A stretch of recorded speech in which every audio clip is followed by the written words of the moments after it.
प्यारे बच्चों, good evening. Lesson number 3 हम लोग पढ़ेंगे वैद्युत विभव। वैद्युत विभव इलेक्ट्रिक पोटेंशियल। देखिए, इसमें दो चीज पहले से भी हम लोग परिचित हैं, विभव और विभवांतर। ठीक है, तो बच्चों विभव और विभवांतर ये दोनों को डिफिनेशन, ठीक ना। देखिए, पहले इसको समझाते हैं, ठीक है, ध्यान से।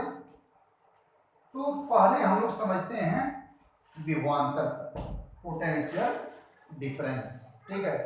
पर हम देसी भाषा में समझते हैं। किस भाषा में? देसी भाषा में, साधारण बोलचाल की भाषा में, ठीक है। मान लो कि दो टैंक हैं,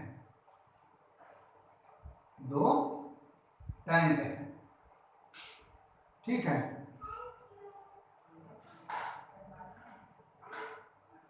ये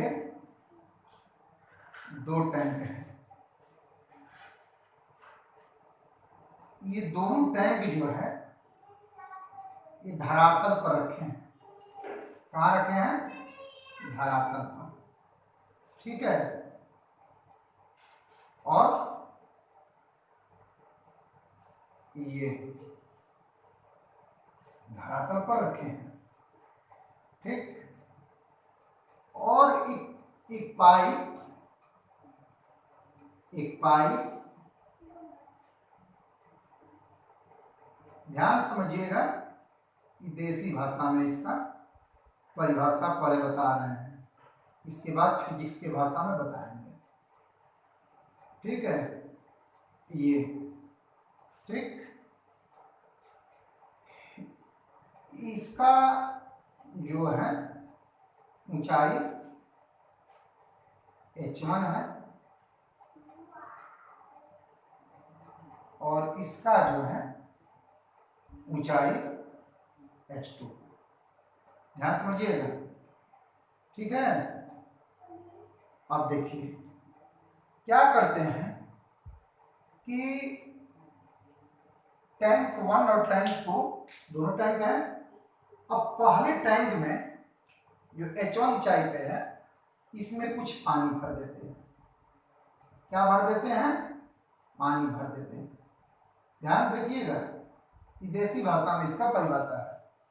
पानी भर देते हैं। पानी भर देते हैं तो पानी क्या करता है कि इस टैंक से फ्लो करता है और फ्लो करके इस टैंक में आता है। ये कहा जाए, तुम लोग से पूछा जाए कि पानी पहली टंकी से दूसरी टंकी में क्यों आ रहा है, ठीक ना। तो तुम लोग जवाब दोगे क्या? सर स्तर के कारण। किसके कारण? स्तर, जिसको हम लोग कहते हैं लेवल। क्या कहते हैं? लेवल, ठीक है, स्तर के कारण। तो देख रहे हो कि जो दोनों टैंक का स्तर है, इस स्तर के कारण पानी पहली टंकी से दूसरी टंकी में प्रवाहित हो रहा है, ठीक है। ठीक उसी प्रकार से मान लेते हैं कि कोई चालक है। कोई क्या है? चालक। ध्यान समझिएगा बच्चों, कि चालक है। चालक एल्युमिनियम या कॉपर, तांबा, ठीक है। इस चालक में क्या कर लेते हैं कि दो बिंदु ले लेते हैं, एक यहां पर और एक यहां पर। इसको 1 और इसको डाल देते हैं 2, ठीक है। अब क्या होता है कि यदि इस चालक में इलेक्ट्रॉन प्रवाहित हो रहा हो, क्या प्रवाहित हो रहा हो? इलेक्ट्रॉन, जिसको हम लोग कहते हैं आवेश। क्या कहते हैं? आवेश। इलेक्ट्रॉन प्रवाहित हो रहा हो, ठीक है, तो याद रखिए कि चालक में जब भी आवेश का प्रवाह होता है, जब भी आवेश का प्रवाह होता है वो विभव के कारण होता है। किसके कारण होता है? विभव के कारण होता है, यानी कि V1 और इसको क्या कहेंगे? V2, V1 और V2। तो आवेश प्रवाह के कारण ही किसी चालक में धारा बहती, करंट फ्लो होता है, ठीक है। तो ये V1 है और ये क्या है? V2। जब भी आपका आवेश का प्रवाह होगा तो किसके कारण? विभव के कारण, V1 और V2। तो इन V1 और V2 में जो अंतर है, V1 और V2 में अंतर है, उस अंतर को ही हम क्या कहते हैं? विभवांतर। क्या कहते हैं? विभवांतर। V1 और V2 में यानी कि विभव में अंतर को ही हम क्या कहते हैं? विभवांतर। फिर से समझिए, जैसे कि इस देख रहे हैं कि टैंक 1 का जो पानी है टैंक 2 में फ्लो हो रहा है, किसके कारण? लेवल के कारण। किसके कारण? लेवल के कारण। वैसे ही इस चालक में आवेश बिंदु 1 से बिंदु 2 तक किसके कारण जाएंगे? विभव के कारण। किसके कारण? विभव के कारण। तो जैसे जल स्तर के कारण, जैसे जल स्तर के कारण पानी का प्रवाह हो रहा है, उसी तरह से विभव में अंतर के कारण किसका प्रवाह होता है? आवेश का प्रवाह होता है, धारा का प्रवाह होता है, और इस विभव में अंतर को ही हम लोग क्या कहते हैं? विभवांतर कहते हैं। क्या कहते हैं? विभवांतर। ये देसी भाषा में इसका परिभाषा हो गया, ठीक है। फिजिक्स की भाषा में इसको परिभाषित करना होगा, फिजिक्स की भाषा में। तो यानी कि एक तरह से ये आप लोग समझिए कि विभव जो है,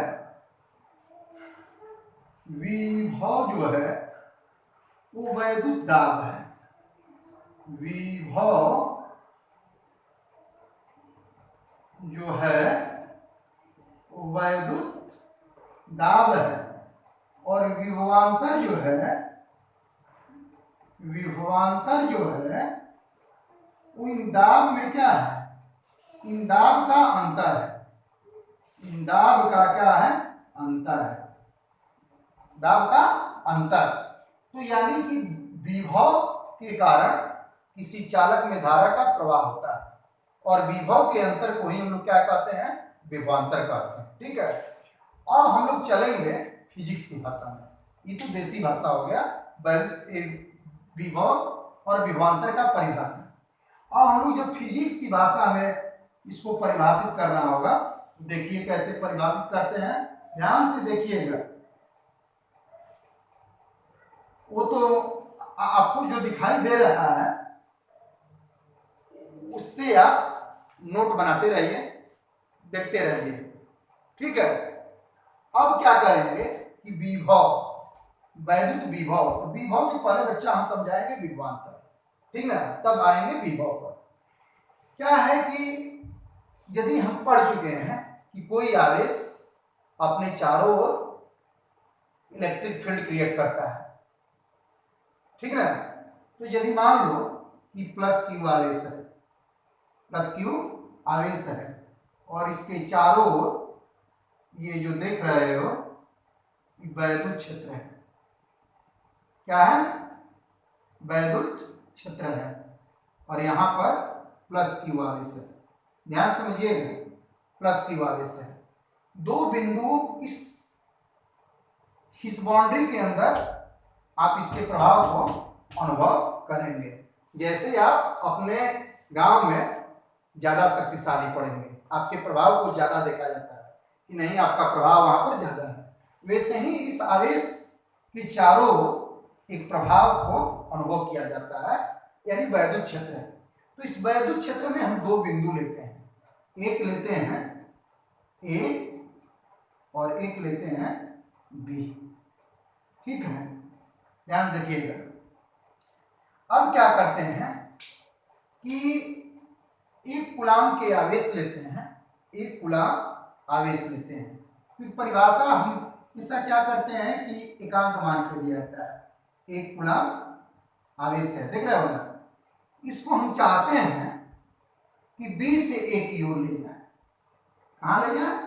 बी से ए की ओर। ध्यान दीजिएगा, इस एक कूलाम आवेश को हम ये चाहते हैं कि बी से कहाँ ले जाए, ए ले जाए। होता क्या है कि ये भी पॉजिटिव है और ये भी पॉजिटिव है, तो ये एक दूसरे के दुश्मन होंगे। ये आने से रोकेगा, ये धक्का देगा, ये इसको क्या करेगा, धक्का देगा। ये नहीं चाहेगा कि एक कूलाम का आवेश मेरे सामने आए, हमारे पास आए, क्योंकि कोई भी व्यक्ति या नियम ही है कि कोई इस धरती की ही बात, इस पृथ्वी का ही बात, कोई ये नहीं चाहता है कि हमारे समान कोई दूसरा। लेकिन यदि होना है तो निश्चित है कि आपको कुछ ना कुछ कार्य करना पड़ेगा, बल लगाना पड़ेगा। वैसे ही क्या होता है प्यारे बच्चों, इस एक गुलाम को यदि चाहते हो कि बिंदु बी से बिंदु ए तक लाएं, तो इसका विरोध करना पड़ेगा, क्योंकि विरोध करेगा ये प्लस है और ये भी क्या है, प्लस, प्रतिकर्षण ढकेलेगा। लेकिन तुम चाह रहे हो कि हम बी को कहाँ लाएं, ए तक। तो जब बी को ए तक लाओगे तो निश्चित है कि तुमको बाह्य कार्य करना पड़ेगा।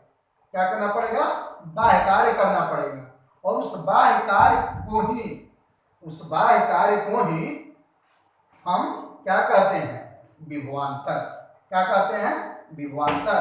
बाह्य जो कार्य करेंगे वह कार्य ही इन बिंदुओं के बीच में क्या कहलाता है, विभवांतर कहलाता है। जैसे कि परिभाषा देख लीजिए, फिजिक्स की भाषा में यहाँ पर लिखे गए हैं कि बाह्यकर्ता द्वारा एकांक धन परीक्षण आवेश को वैद्युत क्षेत्र में एक बिंदु से दूसरे बिंदु तक, यानी कि बिंदु बी से, देख रहे हो ये बिंदु बी से बिंदु ए तक ले जाने में जो कार्य करना पड़ता है, ले जाने में किए गए कार्य को इन बिंदुओं के बीच क्या कहते हैं, विभवांतर कहते हैं।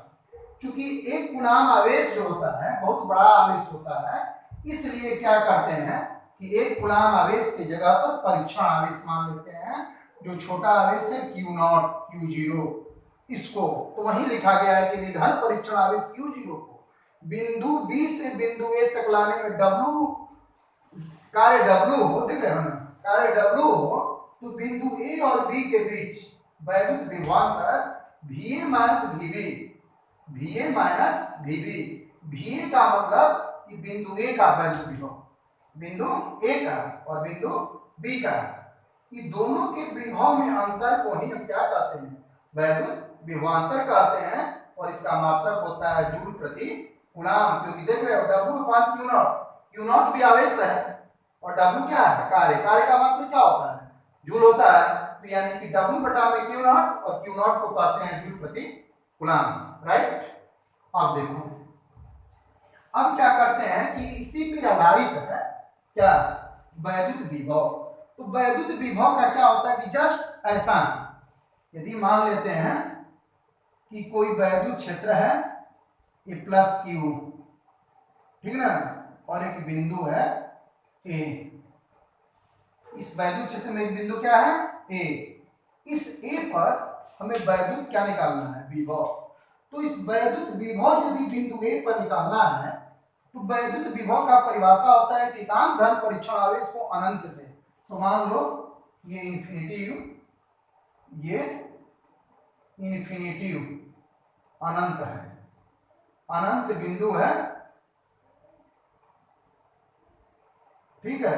यहां से हम क्या कर रहे हैं, किसी एकांक धन परीक्षण आवेश को यहां पर ला रहे हैं, तभी विरोध होगा। ध्यान रखिएगा, तभी विरोध होगा, क्योंकि वो भी पॉजिटिव है, वो भी क्या है, पॉजिटिव है। तो पॉजिटिव है तो हमको लाना ही है, विरोध भले हो लेकिन हम उस आवेश को इस वैद्युत क्षेत्र में लाना है। तो इसका परिभाषा होता है कि अनंत से, एकांक धन परीक्षण आवेश को अनंत से किसी बिंदु तक लाने में जितना कार्य करना पड़ता है वह उस बिंदु पर क्या कहलाता है, वैद्युत विभव कहलाता है। और वैद्युत विभव का परिभाषा के अनुसार ही फॉर्मूला निकल जाता है कि V बराबर W/Q0, क्योंकि दूसरा बिंदु जो होता है, एक बिंदु क्या होता है इन्फिनिटी और दूसरा बिंदु कुछ दिया होता है, जबकि विभवांतर में क्या होता है कि दोनों बिंदु फिक्स होते हैं, एक पहला ये दूसरा, ठीक है। अब बात रह जाता है कि जैसे कि वोल्ट के परिभाषित करना है, वोल्ट को, तो जब वोल्ट को परिभाषित करना है तो एक वोल्ट जो है, एक वोल्ट 1 वोल्ट को हम लिख सकते हैं क्या, 1 जूल, 1 जूल और बटा में क्या, 1 कूलम, ठीक ना। यानी कि 1 वोल्ट तभी होगा जबकि 1 जूल कार्य होगा और किसको लाने में, 1 कूलम आवेश को। यदि क्योंकि दोनों का मात्रक सेम होता है, उसका भी मात्रक वोल्ट, उसका भी मात्रक वोल्ट, लेकिन यदि विभवांतर के संदर्भ में वोल्ट को परिभाषित करना होगा तो कहेंगे कि 1 कूलम आवेश को एक बिंदु से दूसरे बिंदु तक लाने में, 1 कूलम आवेश को एक बिंदु से दूसरे बिंदु तक लाने में यदि 1 जूल कार्य करना पड़े तो विभवांतर कितना होगा, 1 वोल्ट होगा। लेकिन यदि विभव हो तो कहेंगे क्या कि विभव को कहेंगे कि एकांक धन परीक्षण आवेश को, अब एक बिंदु नहीं, अनंत से, कहां से, अनंत से किसी बिंदु तक लाने में जो कार्य करेंगे वह 1 जूल के बराबर होगा और 1 जूल बटा में 1 कूलम किसके बराबर होगा, 1 वोल्ट के बराबर होगा। तो बच्चों यही आपका रहा वैद्युत विभव और विभवांतर। बस सिंपली परिभाषा समझ लीजिए, एकांक धन परीक्षण आवेश को अनंत से किसी बिंदु तक लाओगे, कहां से, अनंत से किसी बिंदु तक लाओगे तो उसको तुम वैद्युत विभव कहोगे। क्या कहोगे, वैद्युत विभव कहोगे। और जब एक बिंदु से दूसरे बिंदु तक लाओगे तो उसको क्या कहोगे, वैद्युत विभवांतर कहोगे। दोनों का मात्रक सेम होता है, जूल प्रति कूलम, जूल प्रति कूलम को क्या कहते हैं, वोल्ट कहते हैं। तो आप इसको पढ़ लीजिएगा, फिर अगला टॉपिक बताएंगे। बीमा आप निकाल सकते हैं क्योंकि मात्रक पता है तो बीमा निकाल सकते हैं। और बच्चे मन से जैसे रेगुलरली कोचिंग आते हैं, पढ़ते हैं, उसी तरह से डेली का डेली वीडियो देखिए। वीडियो देखते समय उसका मिसयूज मत करिए, उसको देखिए तभी, क्योंकि आप लोग को पढ़ना है और परीक्षा का टाइम टेबल कोई नहीं बदलेगा, परीक्षा का टाइम टेबल वही रहेगा, ठीक ना। तो इसलिए आप लोग फाइनल के विद्यार्थी हैं, मेहनत करिए, क्योंकि जिंदगी की पढ़ाई बस 12th तक ही होती है। इसके बाद, क्योंकि 12th के बाद आदमी पढ़ लेता है, 12th तक जितनी अपना कंसेप्ट है सब बन जाता है, आगे फिर उसी के आधार पे हम लोग पढ़ते रहते हैं, ठीक है। तो मन लगा के पढ़िएगा और जो भी दिक्कत हो उसको डालिए। वीडियो को हमेशा एक बात याद रखिए कि वीडियो को शेयर, लाइक और सब्सक्राइब जरूर करिए। Thank you.